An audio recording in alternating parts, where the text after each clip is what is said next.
हम भोजपुरी गायक रविकांत हाँ तमाम श्रोता समाज के चरण छू के प्रणाम करत बानी। जय हो जय हो। आई आप सबके बीच में हम अपन पहला चैता के एल्बम रउआ सबके बीच में भेज रहल बानी। हमके आशा ना पूरा विश्वास बा कि आप सबके प्यार आशीर्वाद दुलार ए भाई रविकांत के जरूर मिली। मिलबे करी।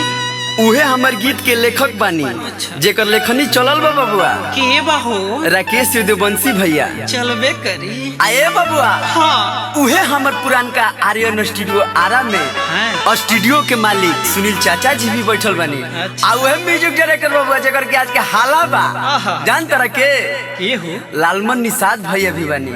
आ उहे रिकॉर्डिस्ट नवजीत रंजन जी भी बैठल बानी। आई हो भाई। आ उहे वीडियो डायरेक्टर बबुआ के बाहो जेकर आरा पटना हाला बा अच्छा रवि पंडित जी भी बानी। एह चैता के खुशी के माहौल में बबुआ हो पूरा भोजपुरी समाज एकत्रित भइल बा। जय हो जय हो। आ यही चैत के महीना में बबुआ रे एगो देवर हाँ अपना भौजी की आ गइल बा आ कौना भाव में हाँ उनका से कहत रे बबू। का कहा था? आओ आगे गीत के माध्यम से सुनो कि का घटना होता। सुनाओ।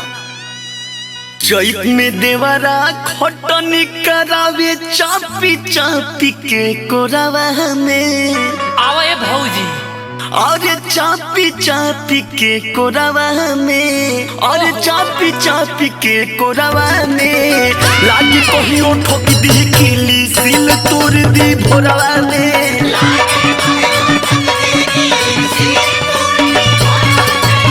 चैत में देवरा खटनी खटावे चापी चापी के कोरावा में चैत में देवरा खटनी खटावे चापी चापी के कोरावा में अरे चापी चापी के कोरावा में लागे कहियो ठोक दी किली सिल तोड़ दी भोरावा में।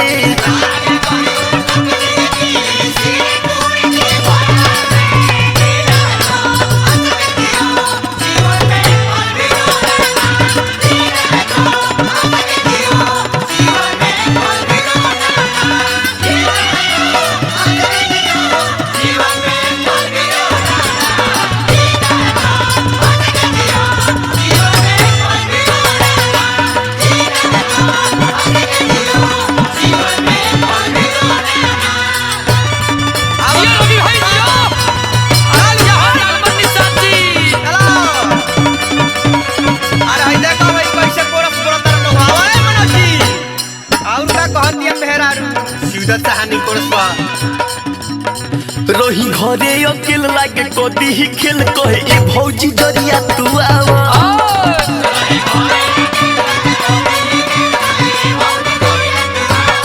रही हमरे उ फेर उठे खूबे सुबेर बोले ऐसे न जिया छछनावा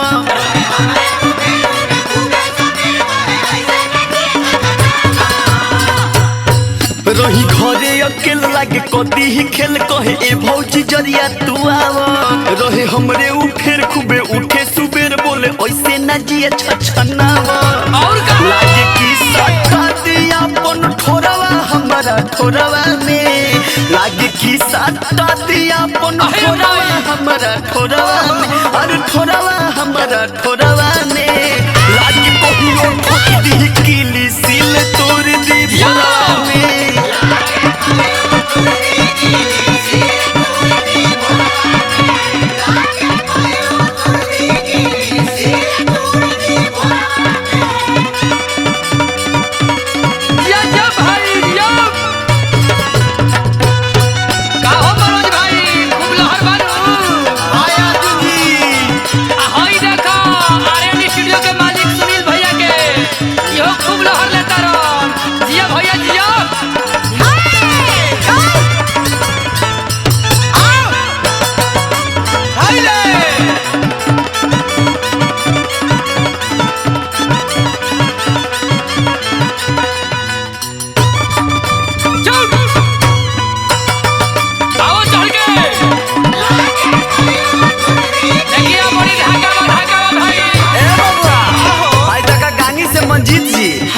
बीबीगंज से मनीष भाई अच्छा। पियरो से रवि जी आ साथे साथे आई हमर देखा गोविंद बबुआ जो नागिन डांस करेलन बड़ा ही लावे न हो। हाँ है हमर छोटू भाई अर्जुन जी डरे जोर जाला जीव लाग पी जाई घिउआ धीरतिया के हमके जगावे।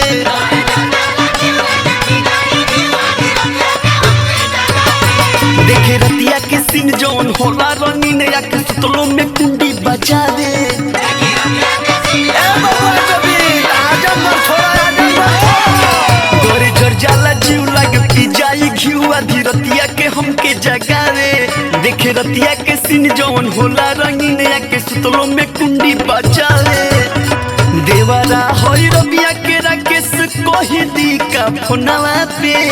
देवरा होई रबिया के राकेश कही दी का फोनवा पे। अरे कही दी का फोनवा पे लागे कहियो ठोक दी सिल तोड़ दी भोला।